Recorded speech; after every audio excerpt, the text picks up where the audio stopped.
Good afternoon, everyone. Thanks for joining us. My name is Gordon Gray. I'm the Kuwait Professor of Gulf and Arabian Peninsula Affairs here at the Elliott School. And I want to welcome all of you to our 7th Middle East Policy Forum event of 2024. And want to thank all of those in the audience, be you here in the room, be you online, or be you watching live on C-SPAN too. Before we start, I also want to thank Christian Clinton, who put this all together. Thanks, Christian, for all your good work. To the ExxonMobil Corporation for its generous support of the Middle East Policy Forum, and also to our two guests, whom I'll introduce in just a minute.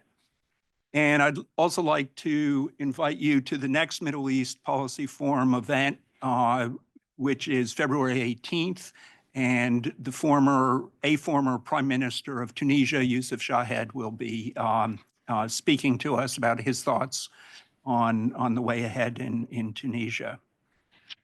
When I thought about this event a few months ago, unsurprisingly, I didn't know what the results were going to be. I figured it would be pretty close, and neither of our two guests knew what the results were going to be either. So I appreciate your taking the leap, regardless, accepting the invitation. At least we know what the results are. I mean, we have had instances in the year 2000. It took something like 6 weeks before we knew for sure.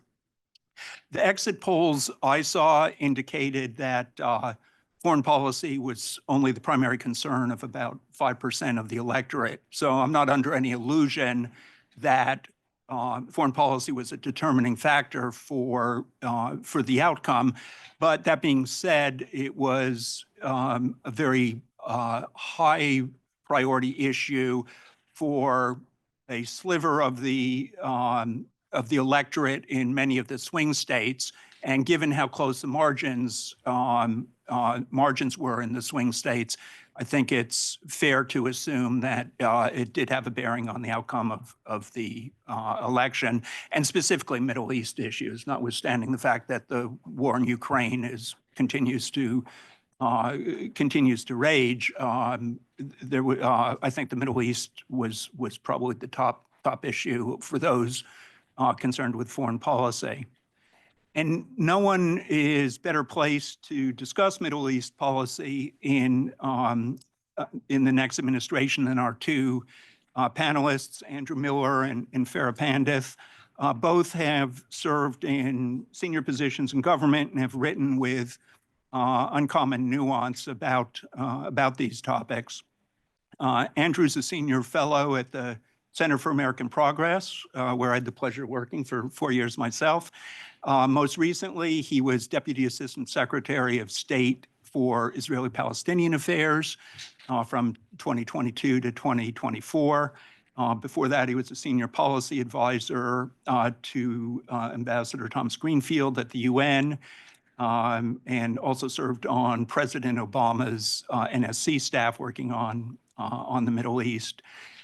Farah is currently an adjunct senior fellow at the Council on Foreign Relations. She's written How We Win, How Cutting-Edge Entrepreneurs, Political Visionaries, Enlightened Business Leaders, and Social Media Mavens Can Defeat the Extremist Threat. She was a political appointee in the administrations of Barack Obama, President Bush 41, and President Bush 43.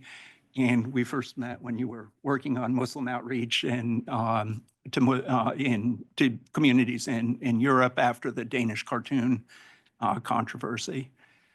So thanks to both of you for joining us. Each of our panelists will make some brief opening remarks, and then we'll go to Q&A. So Andrew, over to you. Thanks. Thanks very much, Gordon, and it's great to be on a panel with Farah. It's nice to speak with all of you. I'll try to be relatively brief in saying that. I always say that, and I'm never brief. So if this is the first time, consider yourselves fortunate. But let me just highlight 4 points to frame the discussion. The first is not unique to the Middle East. It's true of President Trump's broader foreign policy. But what's most important to understand is it really isn't about foreign policy. In most administrations, you start with a foreign policy, and of course, you factor in domestic politics and other considerations, but they are not the driving force behind foreign policy. In the case of President Trump during his first term, often foreign policy was simply an extension of domestic politics. And when it wasn't domestic politics, it was often ego and his own legacy. He also had a tendency to evaluate his priorities and what he wanted to do in relationship to his predecessors. And as many of you will recall, he took particular delight in trying to undo President Obama's legacy or staking out positions that were contrary to his. I suspect that President Biden will figure in that equation as well in this second term. But what it means is that there is no master plan of foreign policy. There's no clear ideology. It is a transactional foreign policy because that's the way President Trump has always operated, but it's also a reflection of a lack of a coherent underlying way of understanding the world and what U.S. interests are. The second point is, to the extent, and again, it's limited, you can talk about U.S. interest in the region from President Trump's perspective. I would identify 5 of them. One is support for Israel, of course. But there's an asterisk, which is it's not clear that he's willing to use U.S. personnel to defend Israel, which is what President Biden has done. So he's willing to support Israel diplomatically, politically, financially, but it's unclear, it's untested whether he would actually defend Israel with U.S. personnel. Second are a variety of economic concerns, in part oil shipping because of its impact on the global economy. Also, he views the region as a source of investment, as an ATM machine for both American businesses and often for the businesses of his family and of his friends. And that is going to be a priority as it was in his first term. Third, countering Iran. Iran is a fixation, but I'll get to this in a minute. There's a bit of nuance in Iran where I think President Trump's instincts are somewhat different from some of his advisors. 4 is protecting Americans. And when I say this, it's not necessarily out of any sense of obligation or magnanimity. I think it's more of a tribal instinct that I need to show as the chief of the American people that I can protect him. Again, it's very much about his own ego and his ability to rationalize his performance rather than any genuine concern about the welfare of a particular individual. And then finally, avoiding a regional war in the Middle East. While he's very belligerent and willing to use force, he has tried to do it previously in ways that would not provoke further escalation and lead to a broader war. There's a desire to disengage militarily from the Middle East and turn things over to local actors to play a role. So my third point is what this actually means in terms of policy. And I know the question is, what are our expectations? It's somewhat difficult to speak of expectations precisely because there really isn't an underlying structure. So maybe possibilities is better than expectations. So some of the possibilities that I think are among the more likely, one, I do think he will push for something approximating a ceasefire in Gaza and Lebanon. That said, it may not actually be a ceasefire in which Israel and Hamas and Israel and Hezbollah agree to end hostilities. It just has to be something that he can present to the American people as the war having concluded. So it could be unilateral Israeli reduction in hostilities. It's not that he won't try to get an agreement, but I think he wants the war to end for economic considerations and for political considerations. And we should expect that both Israel will retain freedom of action in Gaza and Lebanon and to conduct further attacks in the future as necessary. And I would not expect any pressure on Israel to withdraw quickly from Gaza. So there may be a reduction in forces, but unlike the Biden administration, which said there should be no reoccupation, that is unlikely to be the case with President Trump. Second, I think we will see the withdrawal of U.S. forces from Syria and Iraq. President Trump tried multiple times to do that during the first term. He was convinced each time to scale it back. I think the arguments for not proceeding have been exhausted, and he's just going to find a way to get it done. So we should anticipate that those long-term presences, 10, 20 years, are going to change. On the military, also on the military posture, I would expect that there will be a supercharging of arms sales once again, where the process for selling arms to foreign countries is going to be expedited. It's going to be supported. It's going to become a fixture of the policy because that's an opportunity for profit for American businesses, and that will continue. Also on Israel and the Palestinians, there was an article yesterday from some folks around President Trump who basically were telling the Israelis that hold off on annexation, don't assume that President Trump is going to support you. I do think that's right to a point. I suspect that President Trump will make one last effort at a peace agreement. It will not succeed, and only after the failure of a peace effort will he consider recognizing Israeli sovereignty in the West Bank. Gaza is another matter. I could see scenarios where he would recognize Israeli sovereignty in part of Gaza in the early term, in the first few months. But I do think he will make another attempt to try to achieve peace between Israelis and Palestinians, because that's the holy grail. If he can do that, then that would truly cement his legacy. And obviously, if annexation does happen, we can debate whether the two-state solution is still alive or not, but I think we can officially pronounce it dead if annexation is recognized. Then finally, on Iran, max pressure is going to return, but this is where there's going to be a difference between President Trump and his advisors. I think President Trump is genuinely interested in reaching a new agreement with Iran.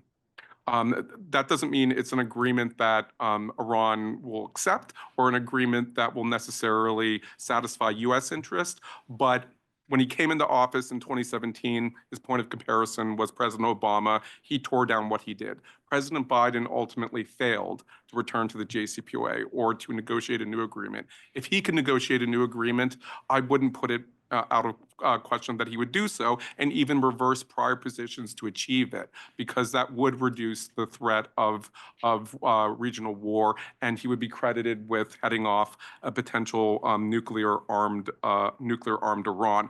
But his advisors, at least those who have been appointed so far, are very much hawks on Iran, and many of them are more interested in toppling the regime than they are in reaching a more narrow agreement on the nuclear program. So we'll have to see how that tension plays out between his staff and his own thinking on those issues. So just to close, I wanted to note my three biggest concerns about this period. The first is President Trump is chaos incarnated, and chaos at times produces advantage. Nixon used to talk about being the madman, and yes, sometimes being the madman is useful because people are afraid of you, but it ultimately does come at a cost. And in this case, the cost could be the very war in the region that President Trump wants to avoid, because he could find himself being dragged into something that he did not intend because of the absence of any type of rigorous process to control U.S. policy, to synchronize various aspects of it. And that's certainly a major concern. There's also a question of the vendetta now that there's reporting Iran tried to assassinate him that might figure into his thinking as well. The second concern is, I'm not necessarily expecting this to happen, but if there were mass uprisings in the Middle East, in North Africa, as we saw a decade and a half ago, I think President Trump would either side with the authoritarian leaders or he would stay out of it. In either case, what that means is it's going to be very, very bloody. That doesn't mean the authoritarian regimes would survive. It just means that for all of the violence that we saw in Syria versus Egypt was relatively peaceful, at least in 2011, 2012. Tunisia was relatively peaceful. I think we're looking at the Syria end of the spectrum if that happens, and you're not going to have the United States exerting a restraining effect Finally, I'm concerned about the impact of Middle East policy on free speech here at home. And there's a law that I believe the House just adopted, or a bill. It still has to go to the Senate, House Resolution 9495, which would authorize the Secretary of Treasury to unilaterally cut off funding to any organizations or individuals who are perceived as supporting terrorists. And that language is incredibly ambiguous, and we know how that could be distorted. That fits into what I think is a broader objective, which is to tame universities, to tame NGOs, to pursue perceived enemies in the foundational space, Soros and others. So I am concerned that the Middle East issue will be seized, and in particular, the domestic discord over Israeli-Palestinian issues, Israeli-Lebanese issues, will be utilized to stifle dissent. So that's my initial framing, and I'll turn it over to Farah. Well, good afternoon to everybody. Thank you so much for having me again to the Elliott School, and I'm delighted to be here. I'm going to pick up on some of the points that you made and try not to repeat them, because I agree with almost everything you said. But I do want to start with just some humility. And I want to quote the Economist that said that we have no earthly idea about what's going to happen in the Middle East with this next administration. We are really bad at reading the tea leaves. I have spent, and so have you, weeks and weeks and weeks reading articles and insights from some of our former colleagues, others in this country and around the world, who think that they understand what's going to take place. And the fact of the matter is, nobody really knows, to start with how you began this panel. We don't really know. We can make a best guess. But what I see is sort of the need to be humble in our assessment, because we've gotten it really wrong. We have some amazing experts on the Middle East in the US, but we still have gotten it wrong. Our knowledge of the nuances that are taking place, for example, you just mentioned Tunisia. We did not know what was taking place in Tunisia. Who would have imagined that a fruit vendor would set himself on fire and began a ripple effect around the Middle East, the full Middle East, in which we were unprepared. Every administration comes into power with their grand strategy of what it is they think that they want to do, and the way they think they want to do it. The Biden team came forward with this idea of foreign policy for the middle class, you will remember. Now, while I agree with you, I don't think Trump has a grand strategy for the Middle East. I do think that there are some things that we have to be aware of, which is we've gotten it wrong. We've gotten it wrong because unexpected things happen. And the Middle East is a big place. It is not just about the GCC countries and the back and forth that we like to cover in the news. You have a distinguished ambassador sitting here at the table who can tell you that the teams that are working on connecting the dots across the Middle East at the State Department have to look at the nuances within. So which part of Morocco or Egypt or Tunisia is connected to some of the things that are happening? I haven't heard and seen an in-depth article about what's taking place in Jordan in weeks. And it startles me. So my first thing to just simply say is, let's be aware of what we're dealing with over here, which is we're making a best guess of what we think might happen. But we have to be humble here, because we really don't have a firm idea. The second thing is, in judging sort of what is going to take place, again, obviously we're American, from the American perspective, we're looking at this from a cycle of a US president who has 4 years. Are you kidding me? Are you kidding me? The countries in the Middle East are not operating on our timeline. They are operating on their timeline. And we need to have some humility in understanding that there are generations of young people in the Middle East, the millennials, the Gen Z, the Gen Alpha, who have experienced life very differently from those of us who are making policy. How will that matter? How will they interpret that? And how during their lifetime will they understand all of these issues and react to them? I think that is exceptionally important. And then I just want to say before I sort of tell you what I think is going to read the tea leaves, I think we need to go wide. Corey Shockey wrote an excellent piece in Foreign Affairs for those of you who have not yet read it.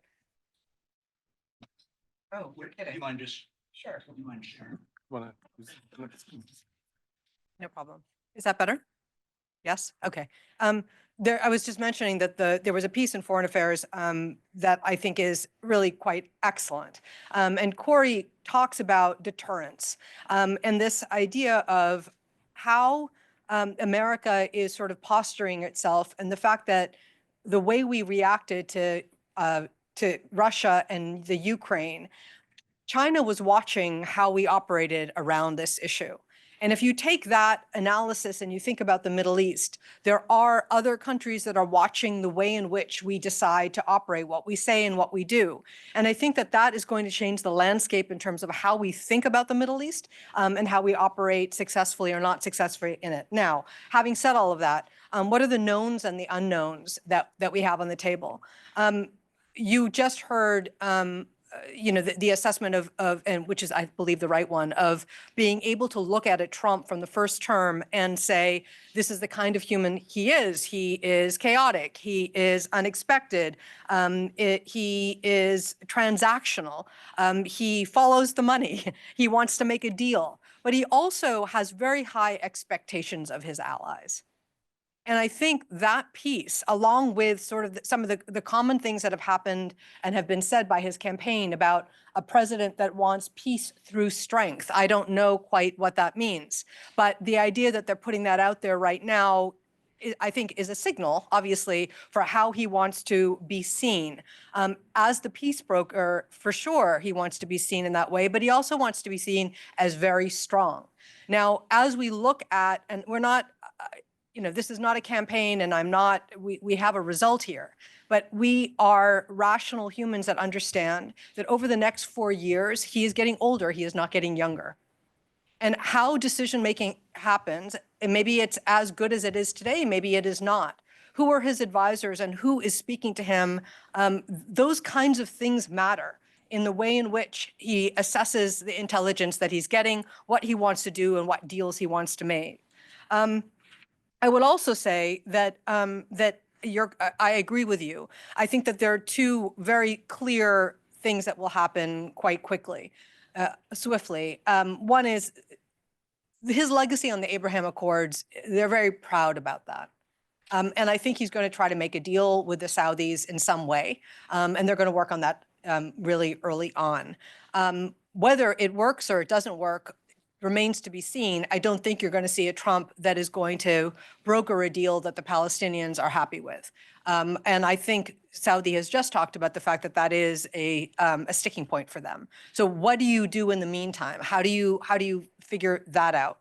I think that there's also the component of Iran, which trying to make a deal. I think one of the things that we definitely know too about Trump is that everything is on the table. So the old wisdom of what America would be willing to do or how we would do it, this is an administration, if we can judge from the last time, that is willing to think out of the box and is willing to try to I mean, there might be an opportunity that other administrations haven't thought of because they're throwing everything at this in a very different way. I do think so. Both the Iran issue on the nuke side and trying to reduce the threat of the nuclear escalation. Indeed, also the ability for them to sort of cut a deal so that there isn't a festering blister that could explode at any moment. We will also see something with Saudi, but I also think that there's another piece too, which is how we look at the GCC countries and what we think about what's possible. And this is where I want to sort of, look at the approach. In the past, it was obviously transactional and what deals do you need to make, whether the UAE demands a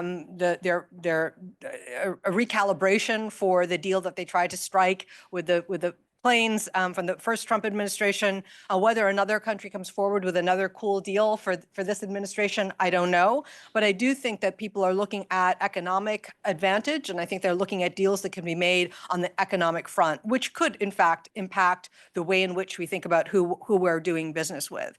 I also want to say that that there are a lot. So those are the knowns, right? I'm going to put that in the knowns category. There are a lot of unknowns. And I want to pick up your point about the diaspora, because no one could have predicted over the course of the post-October 7th environment in America that we would be seeing what we saw, not just on college campuses, but the general sentiment. There was nobody that was writing about this 2 years ago, that there's a festering change that is happening between Jews and Arabs and Muslims in America. Nobody was talking about the difference between millennials and Gen Z around these issues. Nobody was going deep to understand within America, what does it mean to be a Jew? What does it mean to be an Arab? What does it mean to be a Muslim? And today we're dealing with a very different environment that Trump inherited when he first became president. There is an us versus them that is raging. Hate is completely on the rise in our country and around the world. How is that going to impact who we are as Americans, how we see each other, and how it impacts what's taking place in other parts of the world, not just the Middle East? So I don't think this is a side issue. I think it's a real issue that is a different assessment. That's an unknown for me. I don't know how that is going to play out. I think that there's another piece too, which is connected. And that is, we did a really bad job in understanding and forecasting and predicting the impact of us versus them ideology by bad actors, online and offline, that were pulling young people to their cause. And I'm not just talking about ISIS or a neo-Nazi group. I'm not just talking about the fact that people are marching in the streets with swastikas and Americans are like, yeah, that's cool.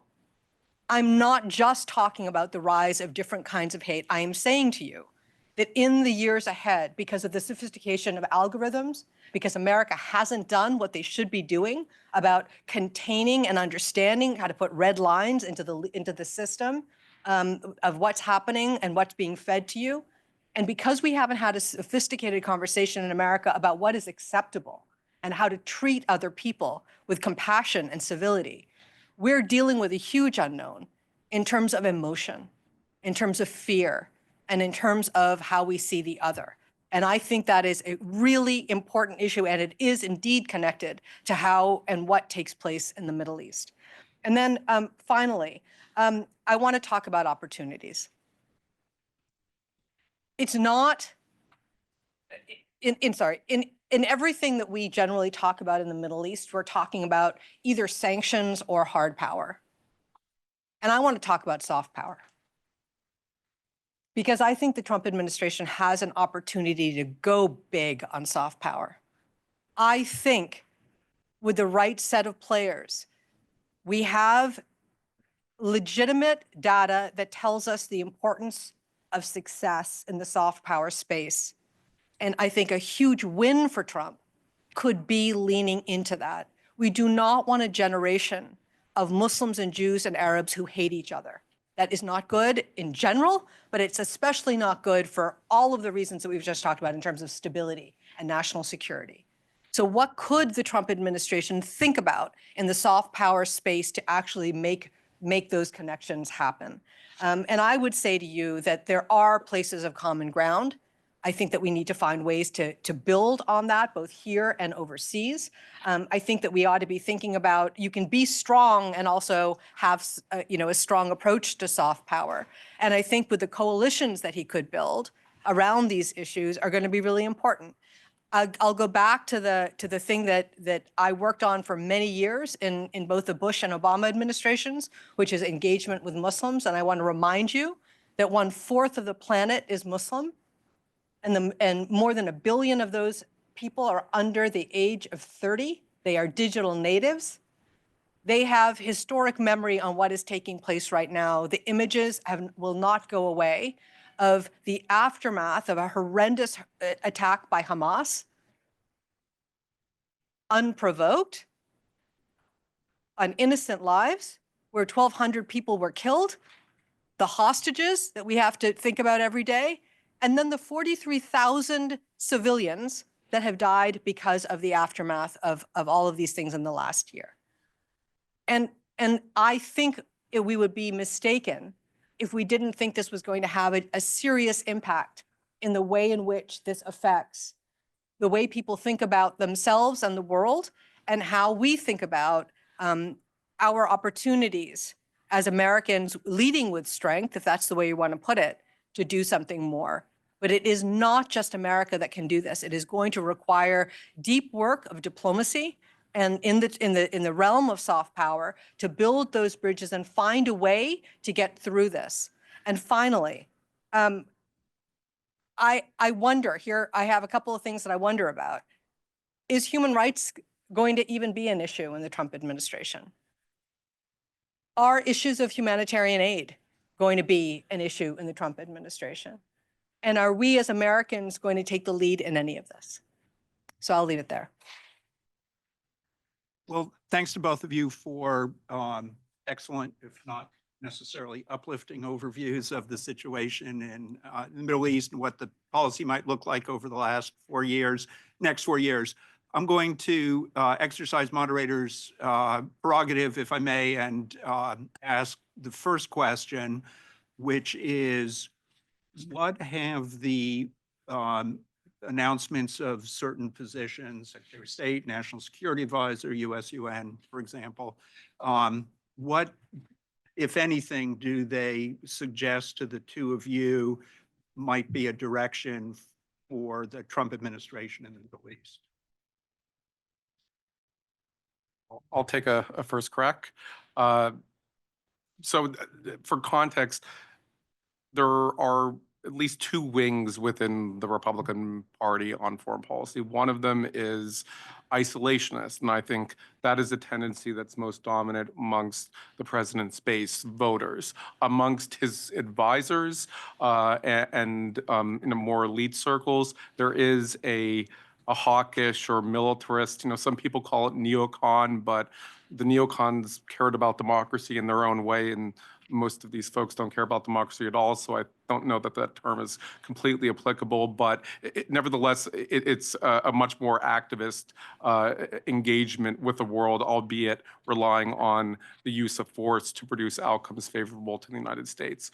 The vast majority of the people who have been appointed fall into the latter camp, the more militarist, more interventionist camp.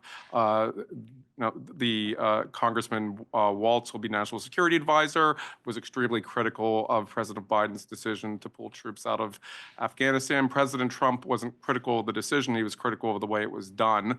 And Congressman Waltz also has a long record of comments for actions against Iran, which is not unusual for military veterans of his age group who experienced the Iranians and their affiliates in Iraq, much more aggressive. Also, Senator Rubio is equally enthusiastic with the use of force, but also, to be fair, he does support the role of the State Department and the role of diplomacy, but ultimately force needs to be underlying any exercise of foreign policy.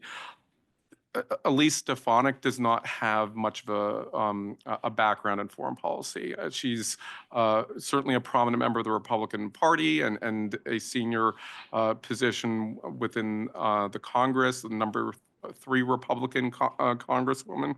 But other than Israel and the October 7th events, it's hard to find her being very vocal on foreign policy issues. She's been much more domestically focused. So the decisions, if you just looked at them in isolation, would seem to suggest a greater willingness to use force, a greater willingness to take on additional both opportunities and challenges, a willingness to put things on the line, sometimes in defense of our allies, and within that group, certainly they are all strong supporters of Israel.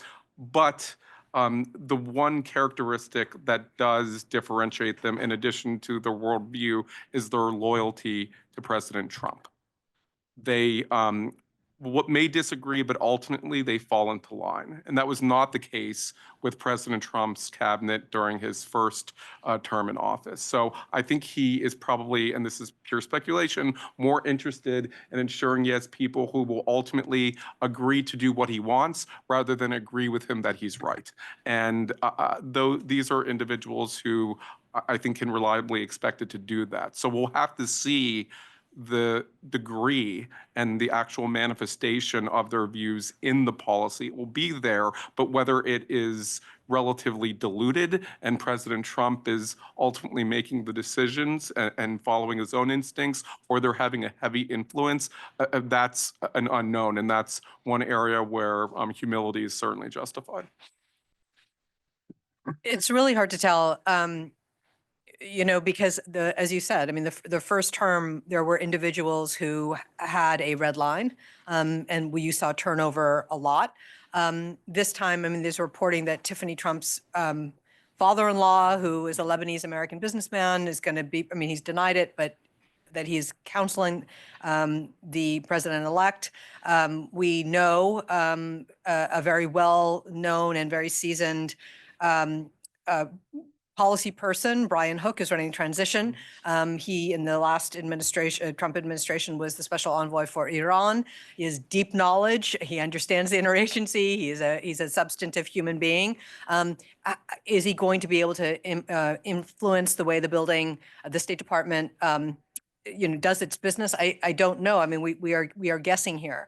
I also think there are also issues. We were talking about this earlier. I mean, what's going to happen at places like state? How many people will stay? How many people are going to be asked to leave? What are we talking about in terms of institutional knowledge to keep the system going? And I think that's important because, there's a lot. While we cover certain parts of the world more than others, the world is a lot is going on in many different domains all around the world, and there are people who have devoted their lives, public servants, to know and understand the minutia that is happening within the inner of the inner. And should those people be asked to leave? What are we dealing with in terms of our knowledge deficit, and how do we understand things? So I think it's a very fair question to ask, but I just think that there's a lot of not only unknown, but instability in really being able to judge how effective a President Trump could be if, in fact, there's far less people who actually have been around for a long time. Thanks. Questions? Zena? Yeah, hi. Quick question on West Bank and situation in Gaza.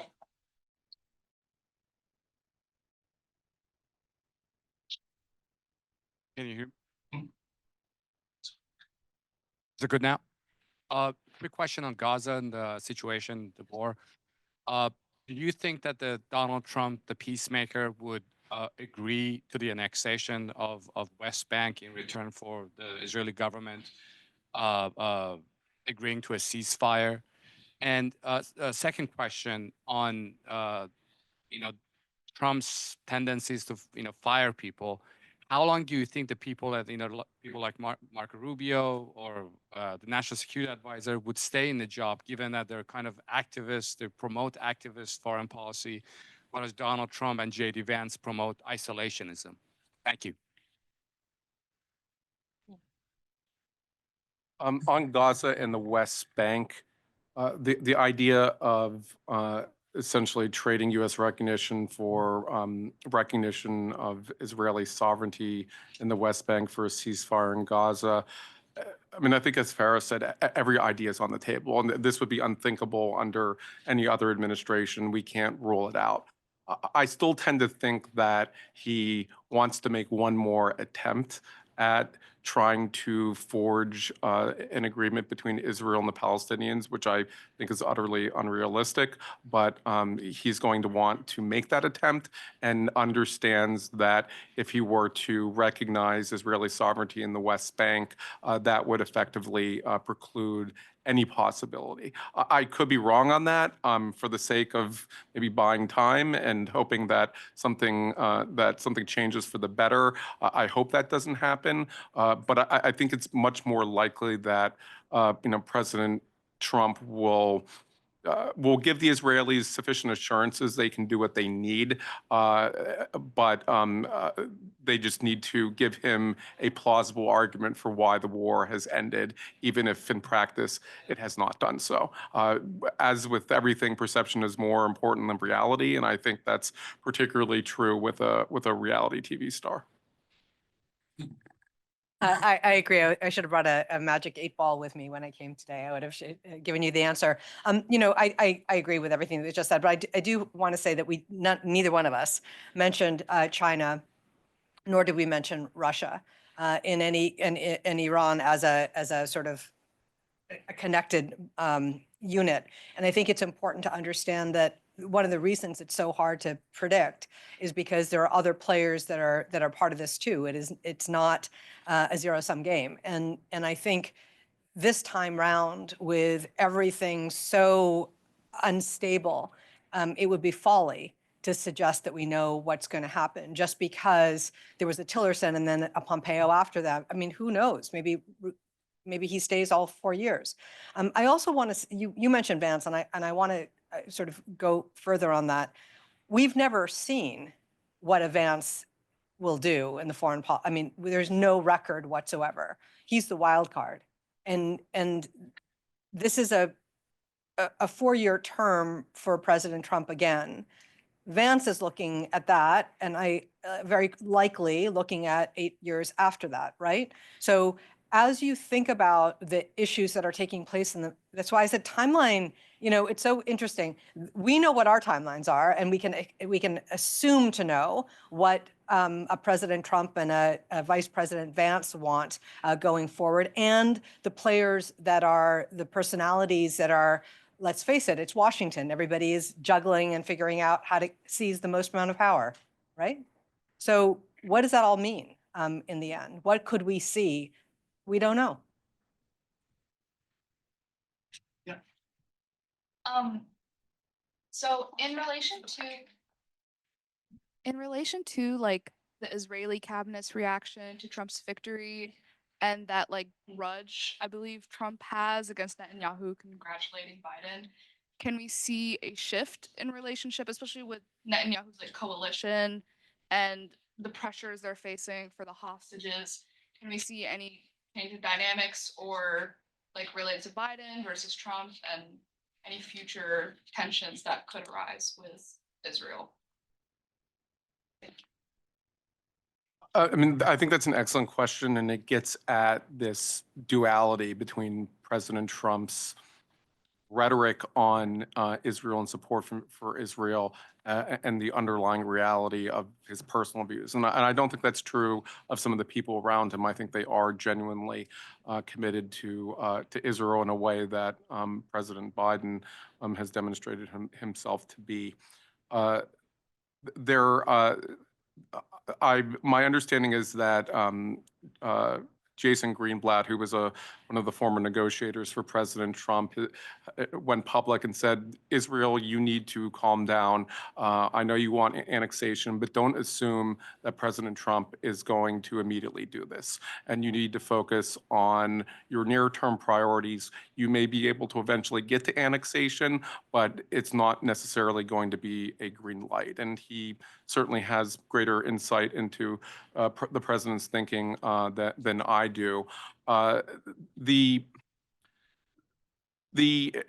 Israeli, one of the differences between 2024, 2025, and the last time President Trump was in office is the Israeli cabinet. And Netanyahu was prime minister, but it was a very different team, and there were individuals who reflected very different viewpoints and had a different attitude towards the United States and the U.S. relationship. Now we've seen really the consolidation of power within Netanyahu's cabinet amongst the extremists. You know, Gallant is gone. You know, Katz is in. Arit Struk, the minister for settlements and a longtime advocate of Greater Israel, is in. Netanyahu's doubling down on that view. So that's a clear signal of Israel's direction of where they want to go. It could potentially create friction. I think that President Trump and his advisors will try to express any disagreements privately at first, and Prime Minister Netanyahu, who understands American politics pretty well, may understand that he wouldn't necessarily win an argument with President Trump amongst Republicans, which is different from how he views President Biden, where he feels as if he can flout his request at will and suffer no consequences. So there is a chance for tension, but there may actually be a greater Israeli willingness, and somewhat ironically, to meet those requests from President Trump, although they're going to be of a very different nature than they are from President Biden. I don't anticipate President Trump being that interested in humanitarian aid. I don't anticipate any possibility of UNRWA funding being restored. It's going to be, you know, there are going to be different priorities. One of the most interesting questions is how the United States responds in the event of military action involving or targeting Israel. And this is a genuine unknown. We didn't see him exercise military force to defend Israel during his first term. We saw mixed results in terms of the use of force elsewhere. He did not come to the defense of the UAE. He did not come to the defense of Saudi Arabia. And obviously, for Saudi Arabia in particular is rather dear, or at least MBS is dear to President Trump. And the fact that he didn't intervene then may be a good indicator of how he would respond on Israel. But he did use force, for instance, in Syria with the chemical weapons. Again, I don't think out of any genuine interest in the welfare of humanity, but because he wanted to one-up Obama. So often, you know, foreign policy, we're looking at states, we're looking at agencies, we're looking at interactions amongst cabinet members where this comes down to personality. And not just personality, it's actually more psychology. And that becomes very, very difficult to do because even the most accomplished psychiatrists cannot actually read the mind of the people that they're studying. And that's why there is so much chaos as part of, you know, President Trump's operating style.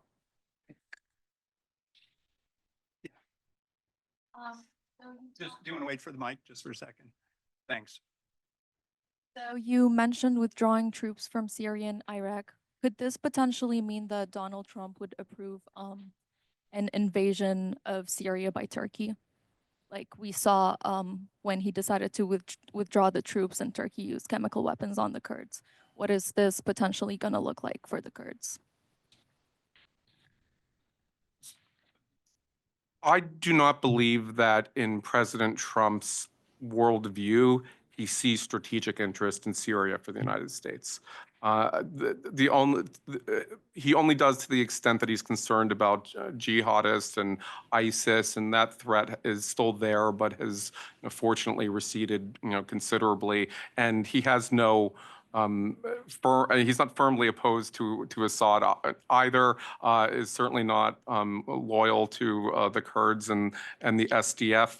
He may look the other way if President Erdogan did make a move. Now, the prospects of something like that happening are probably higher than they were several years ago, because unlike then, Russia has bigger fish to fry, and they do not have the ability to be as active in Syria to try to deter the Turks from entering and seizing territory that they believe belongs to Bashar al-Assad. So that is one of those things that would be incomprehensible, or at least inconceivable, under President Biden or under President Bush, but could happen under President Trump. But I do think we will see a desire to withdraw forces. As Farah noted, the people on the ground get a vote. people in the region get a vote. And President Biden had a he clearly wanted to shift priority to East Asia, to COVID, to Russia, to global health, entirely reasonable positions, and he wanted to try to keep the situation in the Middle East contained. It kind of worked for 2.5 years, and then it completely blew up in our faces. That is the challenge there. He is going to want to move in the direction of becoming disengaged, but the actors on the ground will have something to say about that. What I would note, though, is in terms of the proactive or the deliberate use of force, I'm much more concerned about what happens south of us than I am in the region. I'm concerned about the region, but that's an area where I think they'll select into a fight.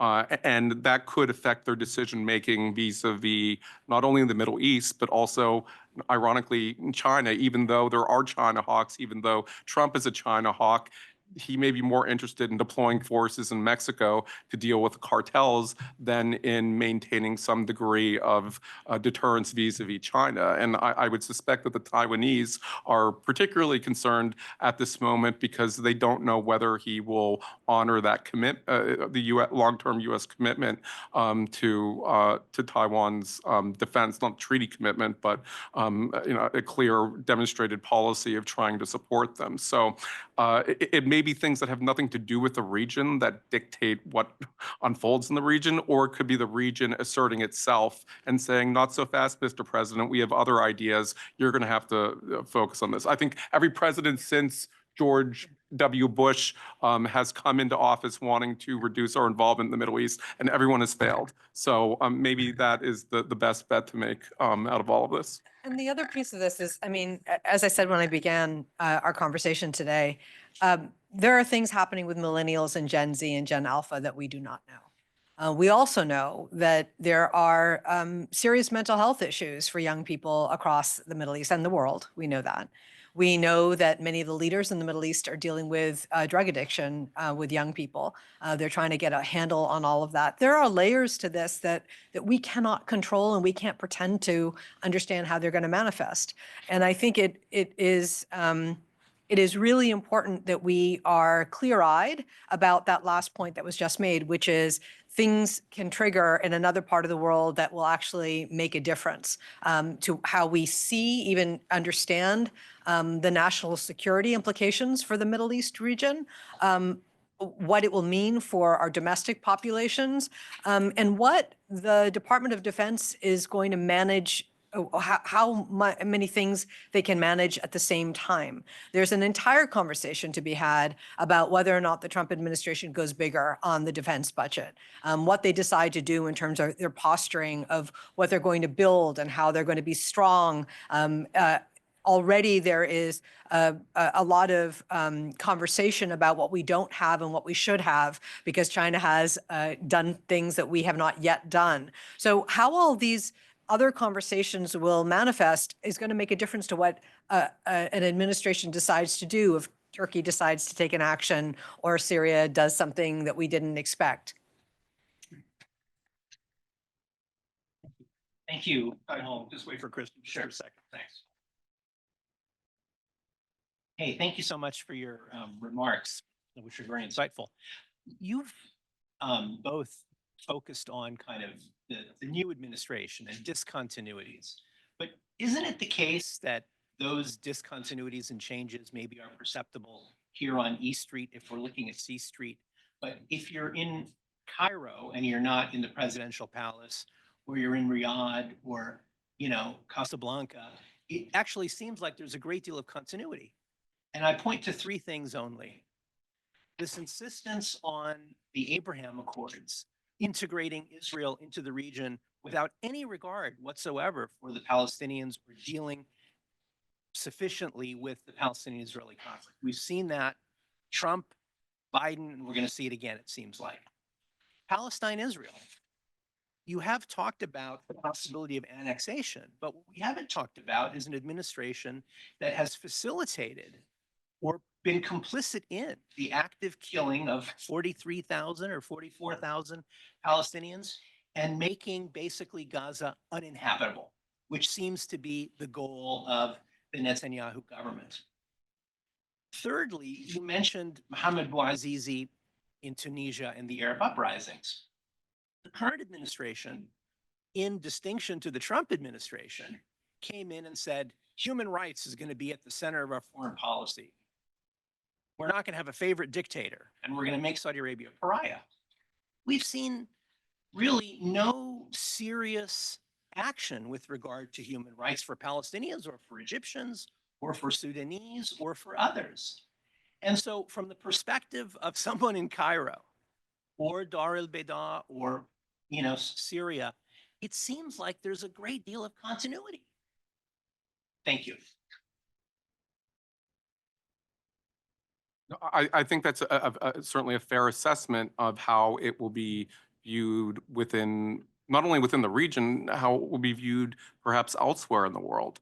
Because we do see protests in Europe, in Asia, elsewhere, Genocide Joe, and no matter what Trump does, they're going to say that, well, maybe it's it's worse than that, but it's of the same kind. We're not seeing a change in quality; they're just a change in quantity in terms of the damage inflicted, which may not be the case. It could actually be a reduction if the war is brought to an end sooner rather than later. But as you note, what isn't going to go away are the consequences, the implications of what has already taken place.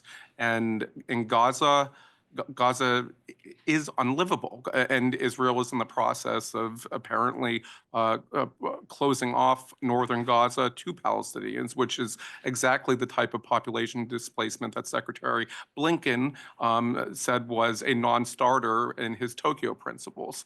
And on the human rights agenda, I mean, there is a chasm of difference between what was being said on the campaign and what was in campaign documents, and then the performance throughout the administration, at least as regards to the Middle East. I don't know that that's necessarily the case everywhere in the world. I don't think it's just the Middle East, but there have been other instances where the administration has been, fairly strong on human rights. But on the Middle East, after making a decision on Egypt FMF that, frankly, wasn't much more than what Rex Tillerson did as Secretary of State, we saw a major drop off to the point where, you have to ask yourself the question,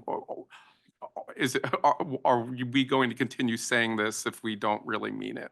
And is it better just to not talk about that if that's the case? And I'm not endorsing that position, but I do think that perception of callousness, that perception that that the United States government doesn't care about the welfare of individuals is critical not only within the region and around the world. It was critical in this election, where not just Arab Americans, not just Muslim Americans, but Black Americans, Latino Americans just felt that the United States government, wasn't genuinely concerned in addressing our concerns. They were concerned in pretending to address them and pretending to care, but they weren't delivering. And whether that's fair or not, and whether it would be better under Trump, I don't think it will be. That's beside the point. It nevertheless represents a policy failure. So I think any administration, Democratic or Republican, that doesn't center humanity in their foreign and domestic policy is going to inevitably fail in many respects. And this is going to be one of the great challenges, as Farah mentioned, that the tension that now exists, the interethnic, interreligious tension is at a fever pitch. It's been there at one level or another, but it's so concentrated right now, and anything could set it off. That is a different part of the context. That is a different part of the environment that President Trump is going to inherit. Of course, there was the terrible Muslim ban at the outset, but that actually rallied a lot of groups to support the Muslim community. Now there's much more. It's much more atomized in terms of communities, and I think that creates potential a risk of domestic violence, of domestic upheaval, which is frightening to think about.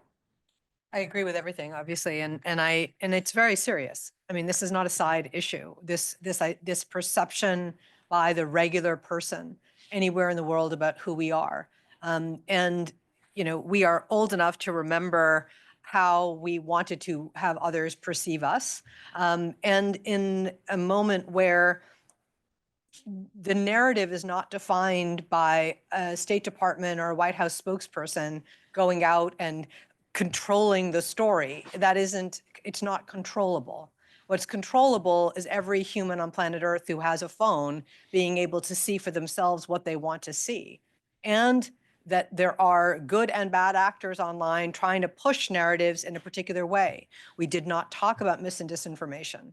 Which is going to be a really difficult thing to control going forward with all the things that we are reading about in terms of what this administration wants or doesn't want to do, perhaps with parts of the U.S. government that are trying to contain this, or what happens on the Hill.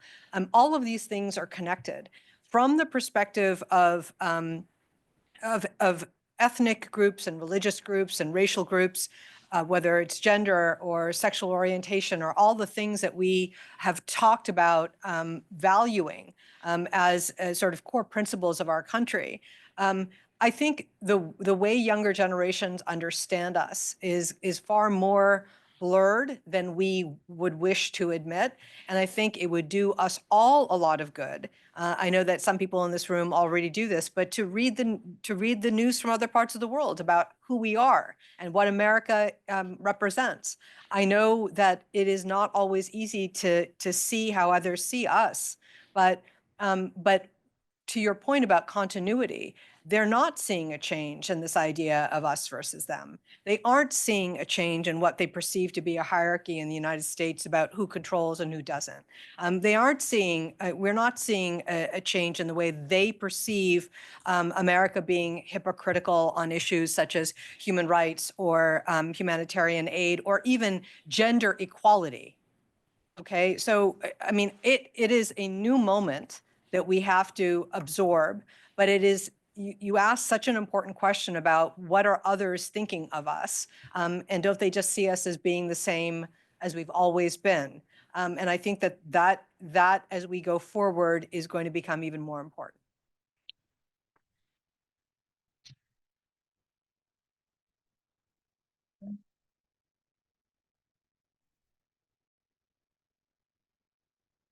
Feel privileged to be here to listen to this.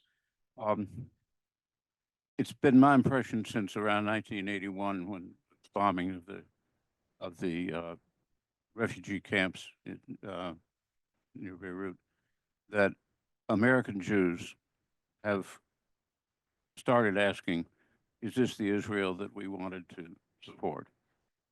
And there's been changes since then. There were American Jews recently, since the atrocity on October 7th, who have voiced their opinion that the bombing of Gaza was too much, and there are large portions of the Israeli Jewish population who've been against Netanyahu for allowing it to happen and for his reaction against Gaza since then.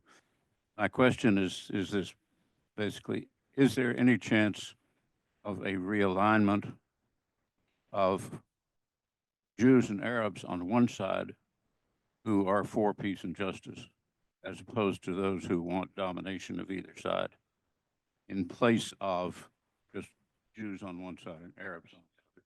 And if that is possible, would that have any influence on American foreign policy?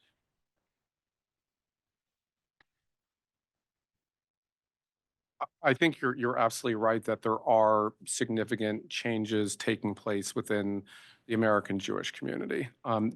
There's a degree of historical revisionism about American Jews' attitudes towards Israel historically. When Israel was founded, there was a substantial percentage of Americans who were anti-Zionist, who viewed Judaism as just a religion and something that they did behind closed doors, and it's no different from being Episcopalian or Catholic or anything else. So there wasn't a consensus within the American Jewish community that Judaism needed to be expressed suppressed through the creation of a nation state. A majority still supported it, and at certain points it was higher, particularly in the decades after the 1967 war, which was a moment many American Jews rallied to Israel, but younger people especially, as well as secular Jews, Reform Jews, conservative Jews, tend to be less reflexively supportive of the Israeli government and more willing to criticize it.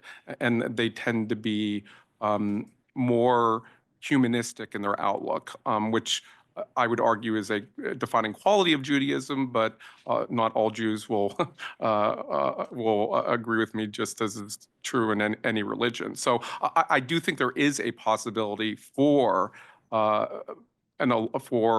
coalition building between American Jews and American Arabs, or Jews and Arabs in any other place. And it's not just a possibility, I think it's a necessity. And one of the qualities of the American Jewish experience, which directly refutes the anti-Semitic conspiracy theory that Jews are tribal and only care about their own, is the degree to which Jews have cared about other groups. The disproportionate representation of American Jews in the civil rights movement, of exposing themselves to danger. This isn't necessarily different. And I don't think that that Arabs or Muslims are constitutionally opposed to Jews. If you look at the history of the experience, anti-Semitism is global now, but it began as a European phenomenon. It did not begin in the Middle East. Of course, there was enmity and disdain for Jews in the Middle East, but it wasn't the type of pernicious, organized suppression that existed in medieval Europe. So these aren't timeless realities. They're all constructed to a certain degree. What it takes is leadership, and leadership from the communities themselves. They need to both prioritize outreach to each other and to police each other and say, when someone is stepping out of line, that doesn't reflect my experience of being a Jew. That doesn't reflect what it means to me to be Arab or Muslim or anything else. And I think that's true of communities more broadly. I'll say as a Democrat, I believe that Democrats are successful, that Democrats ultimately benefit the American people when we unite people. When we divide people, we fail. Republicans are much more successful at winning elections through division. Democrats, there's just a different quality. It's neither good nor bad. I'm not attributing any value to it. I respect Republicans, but Democrats need to move in that direction in order to, I think, restore the party, but more importantly, to do what's right by the country. And we shouldn't expect that the Trump administration is going to do that, because for whatever they say, there's another edge. Trump loves Israel, but if I lose American Jews, I'm looking at you. And what does that mean? He'll go to Dearborn and speak with Arabs and Muslims. I don't really mean what I'm saying, but then we'll come and find out that people are being denied entry to the United States for a variety of reasons, or they're being deported. So again, the perception of reality may matter. Perception matters more to Trump. Reality matters more to the American people, because they're the ones who are left with living in that reality. I'm really glad you asked that question, because I think it is at the heart of who we are as Americans. And we've been talking about a new administration with a new president and a new team. But it seems to me that the question you're asking about, can American Muslims, American Arabs, American Jews, American Christians, and everybody in between find ways to work together, does not just come from government. It comes from all of us. And it comes from civil society. And it is critical at this moment, when hate has so surpassed anything that anybody could ever imagine, when we're seeing the level of anti-Semitism in this country at unprecedented levels. Look at the statistics from any group, whether it's the FBI or any civil society, the Southern Poverty Law Center or the ADL, whoever you go to for your data. It is shameful that in this country we are watching this happen, and it is okay. They aren't the only group that has found this devastatingly serious threat. Arabs, Muslims, others, people who are not, who are LGBTQ, people, I mean, like, pick your group. Things are happening here. So it would be amazing if from the top down, we had a momentum in this country that said we need to rebuild and figure out how to talk to each other, how to disagree well. We have to find a way to respect each other and to eradicate this us versus them. It would be great if it came from the top. But in the absence of that, it needs to come from each one of us. And whether it is an intervention on a one-on-one level or it is an organization that does this, we have to find a way to disagree well. We have to find places where we can work on common things together. You don't have to buy in completely to everything, but you have to give the dignity of another American that is different than you, who lives like different than you, loves different than you, prays different than you. I can't believe in 2024 we are talking about an America in which we even have to say that. But the fact of the matter is it is dangerous today. Hate because of the increase of hate.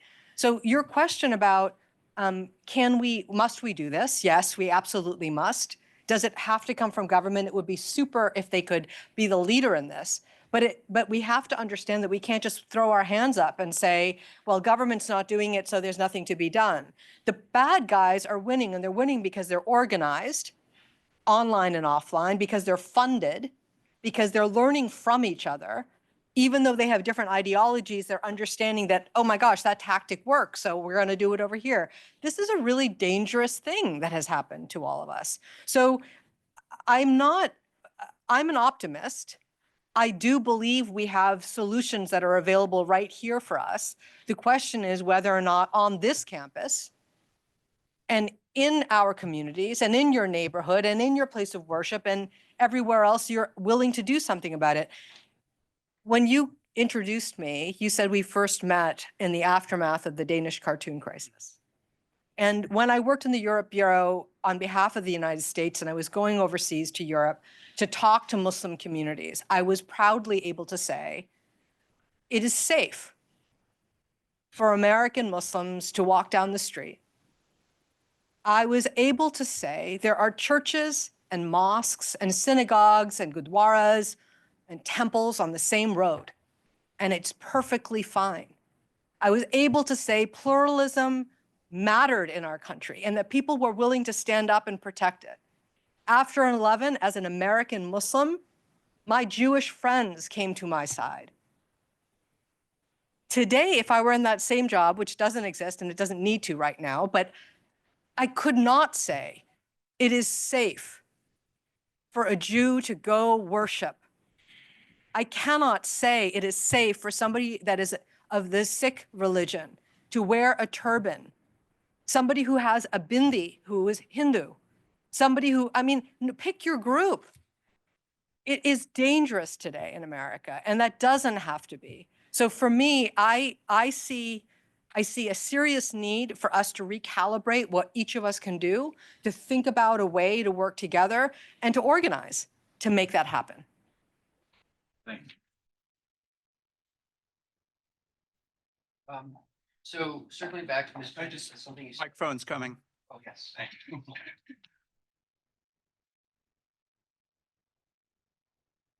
You guys hear me? Yeah. Okay, cool. So circling back to something you said at the beginning of the talk about the Trump administration having a unique opportunity to go big on soft power and like build coalitions. I'm curious. So as far as I can see it, it seems like soft power is a concern of the Trump administration, at least as far as like the economic aspect of it, rebuilding manufacturing and industry and that sort of thing. What could you be a little bit more specific about what this big soft power is that you think Trump could harness? What is he more likely than not to do, given the set of options that are available on the table right now?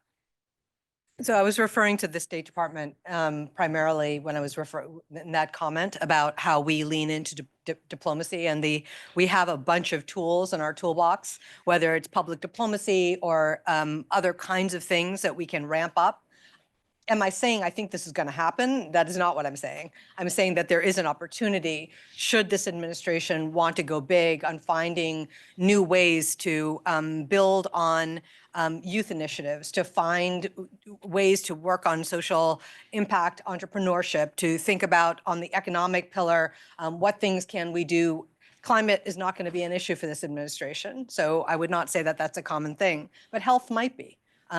It also, we might also see public-private, connections in ways that we hadn't imagined. The question is, if you break down all of the different parts of the State Department in terms of the programs that they're doing, we won't have anything. I'm saying what I was referring to was think about what we already have in place and scale it, build it bigger. That's something that Trump would like to do and to get credit for. Yeah, I would just add that one of the challenges we had during my tenure as Deputy Assistant Secretary for Israeli-Palestinian Affairs, during the war, we saw that individuals, groups across the globe were choosing not to participate in our programs over the U.S. policy stance on Gaza. And that was not limited to the Middle East. It was not limited to Muslim majority countries. It was happening all over the world. And I remember the reports we kept getting from public affairs folks, from global engagements, and from a number of others about the lack of cooperation. So what that means is an end to this war is a precondition to begin moving in that direction. As long as this war continues, it's simply not going to succeed. And my attitude all along was, as long as the war is ongoing, the best we can do is mitigate losses. We cannot win. Whether right or wrong, the United States cannot win this public narrative. It cannot win this diplomatic battle. What the United States can win is the peace, if there is a peace following it. And that will depend in part on what the United States does and whether the United States is leading in that direction. So if, while I'm very skeptical of President Trump's ability to achieve Israeli-Palestinian peace, if he feels inspired to try to do something that would advance Israeli-Palestinian relations, Palestinian rights, that would result in restoring a sense of security to Israelis, I would certainly wish him the best. And I would be gladly proven wrong on that. That was going to be the challenge, whoever won the election, was how do we rebuild this? And I think a lot of folks look back to Iraq and what we experienced then.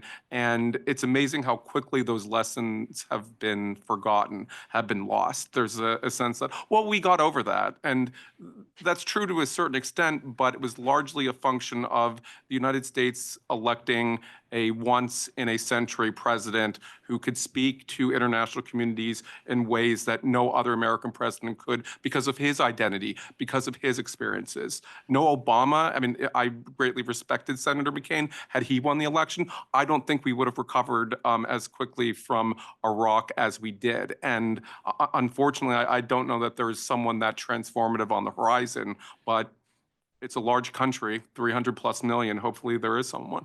I do want to just say one last thing, which is my point earlier about the need to sort of forecast and to game the future. And if we are not investing in the soft power piece on the people-to-people level, if you continue to keep it in such a situation where it's an us versus them, not just with young people in a particular region, but introducing them to the American public, the American people, we have a problem.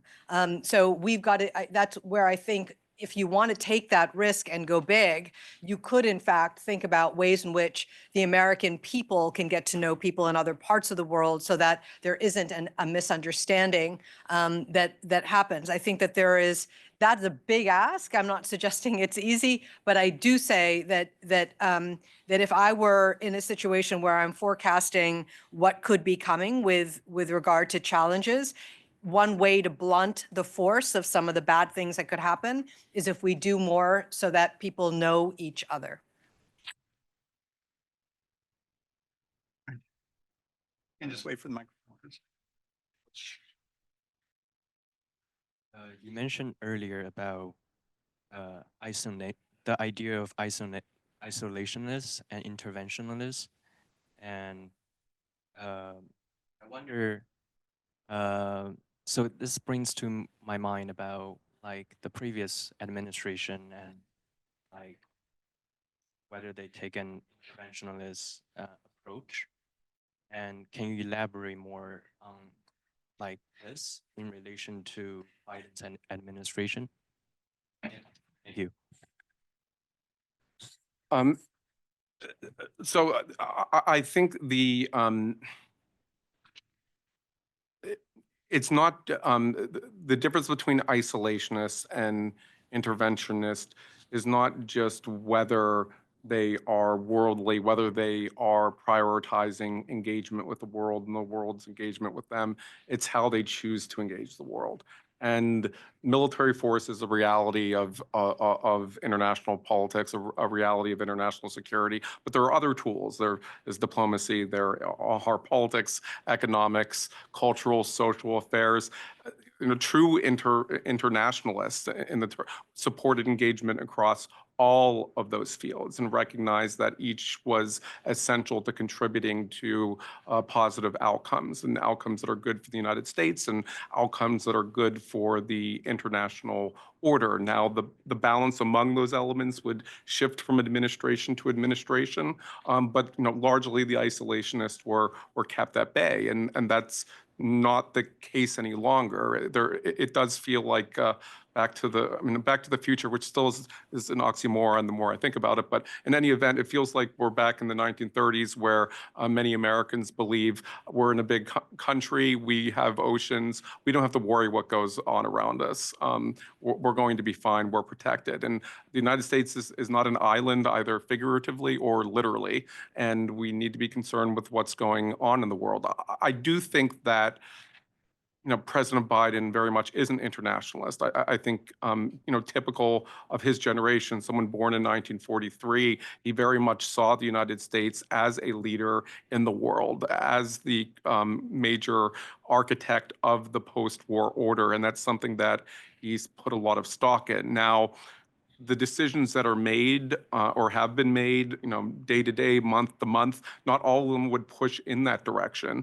And no president can be or should be insensitive to popular opinion. So it places limitations on where you intervene. Now, I wouldn't describe President Clinton as an isolationist, for instance, but he received enormous criticism over the lack of response to Rwanda and also the delayed response to Bosnia and the conflict in the Balkans. So it's not a simple.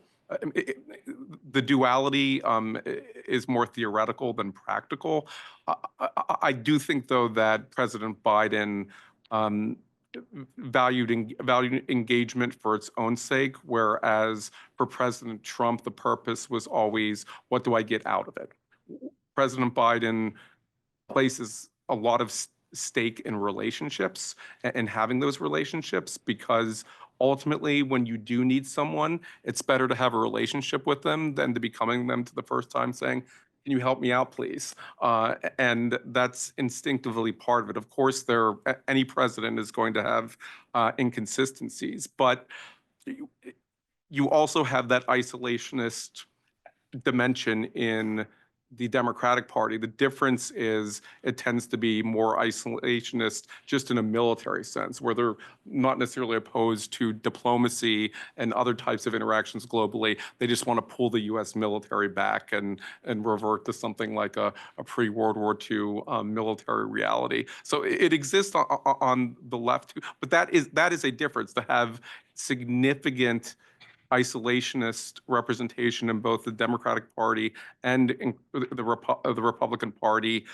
That's something we really hadn't seen since 1950s, where, and then to some degree, 1990s, after the end of the Cold War, some people wanted to take their equipment and go home after the job had been done. But it's a different landscape, and the fact that we have to make the argument in favor of international engagement is telling. That was an argument that was settled, or at least in most circles was settled. No one would question whether the United States should be involved internationally. There would be a debate about how. Now the very proposition has become controversial in some quarters, and in some respects, President Trump represents that attitude, this belief that we're the United States, we can get out. I remember when he was talking about withdrawing from Syria once, he said, we're going to withdraw from Syria, and I don't care what the Iranians do there. Which, imagine if a Democratic president had said that they would be impeached on the spot. But President Trump said that, and it wasn't just that he didn't care what happens. There's a belief that as long as what is taking place within these borders of the United States we're okay. It's not the medieval period any longer. That doesn't work. It didn't even work in the medieval period. But for whatever reason, that strain of thinking has reconstituted itself. I'm okay. I think we have time for one last question there in the end. Quick question. Hello, thank you once again for coming and visiting and speaking to us. I just wanted to ask about the withdrawal from Iraq that's planned by 2027. So there still remain pockets of ISIS there, although their territory is, the caliphate's been broken up. There still are pockets that are attacking in Iraq and Syria. The last time we withdrew in 2011, the caliphate came around 3 years later. What can we do this time to make sure that ISIS doesn't make a resurgence, or there's not state-sponsored terrorism that pops up in Iraq? What are your thoughts on what the Trump administration can do about that? I'm not sure that the issue of extremist ideology is on anybody's mind at the moment. It's not just about ISIS. It's about groups that are using. You specifically asked about ISIS, but there are lots of groups that are using the framing of religion as the engine to pull them in.